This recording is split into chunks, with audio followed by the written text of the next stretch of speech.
ಬಾಲಚಂದ್ರ ಅವರು ಇಲ್ಲೇ ಗಾಂಧಿನಗರದಲ್ಲಿ ಮಾಡ್ಕೊಂಡಿದ್ದಾರಂತೆ. ಅವರು ಫ್ಯಾಮಿಲಿ ಮೆಂಬರ್ಸ್ ಬಂದಿದ್ದಾರೆ.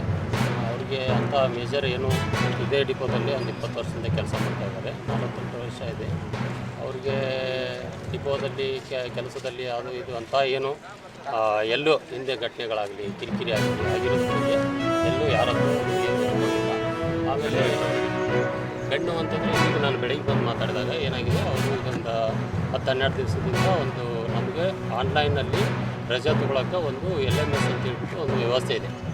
ಯಾರೇ ಸಿಬ್ಬಂದಿ ಕೂಡ ಡಿಪೋ ಮ್ಯಾನೇಜರ್ನ ಅಪ್ರೋಚ್ ಮಾಡದೆ ಮಿನಿಮಮ್ ಏನು ಇರ್ತದೆ ಆ ಡೇಸ್ಗೆ ಅವರು LMSಲ್ಲಿ ರಜೆ ತೊಗೋಬೋದು. ಆ ಪ್ರಕಾರ ಅವರು LMSಲ್ಲಿ ರಜೆ ತೊಗೊಂಡಿದ್ದಾರೆ. ಅದಾದಮೇಲೆ ಅವರು ಡ್ಯೂಟಿಗೆ ಬಂದಿದ್ದಾರೆ. ರಜದಲ್ಲಿ ಆ ಕಾರಣಗಳನ್ನು ನೋಡಿಲ್ಲ ನಾನು. LMS ಅಂದರೆ ನಾನು ಈಗ ಬೆಳಗ್ಗೆ ತಿಳ್ಕೊಂಡಂಗೆ ಅವ್ರಿಗೆ ಸ್ವಲ್ಪ ಸಣ್ಣ ಬೆನ್ನು ಸಮಸ್ಯೆ ಇತ್ತು. ಅದು ಬೆನ್ನು ಇದೆ ಅಂತ ಅವರು ನಾನು ಬೆಳಗ್ಗೆ ಬಂದಾಗೂ ಕೂಡ ಅವರು ನಮ್ಮ ಡಿಪೋ ಮ್ಯಾನೇಜರ್ ಏನು ಹೇಳಿದ್ರು ಅಂದರೆ ಬೆಳಗ್ಗೆ ಅಲ್ಲಲ್ಲ ನಮ್ಮ ಬೆಳಗ್ಗೆ ಡಿಪೋ ಮ್ಯಾನೇಜರ್ ಏನು ಹೇಳಿದ್ರು, ಸಣ್ಣ ಪುಟ್ಟ ಬೆನ್ನು ಇದ್ದಿತ್ತು ಸರ್. ಅವರು LMSಲ್ಲಿ ರಜಾ ಕೊಡು ಹೋದ್ಮೇಲೆ ಡ್ಯೂಟಿಗೆ ಬಂದಿರಲಿಲ್ಲ. ಡ್ಯೂಟಿಗೆ ಬಂದ ಮೇಲೆ ಮೊನ್ನೆ ನಿನ್ನೆಯಿಂದ ಮೊನ್ನೆ ಹಿಂದಿನ ದಿನ ಅವ್ರು ಬಂದಾಗ ಯಾಕೆ ಬರಲಿಲ್ಲ ಅಂತಂದಾಗ ಹಿಂಗೆ ಸರ್ ಸಮಸ್ಯೆ ಇತ್ತು, ಬಂದಿಲ್ಲ ನಾನು.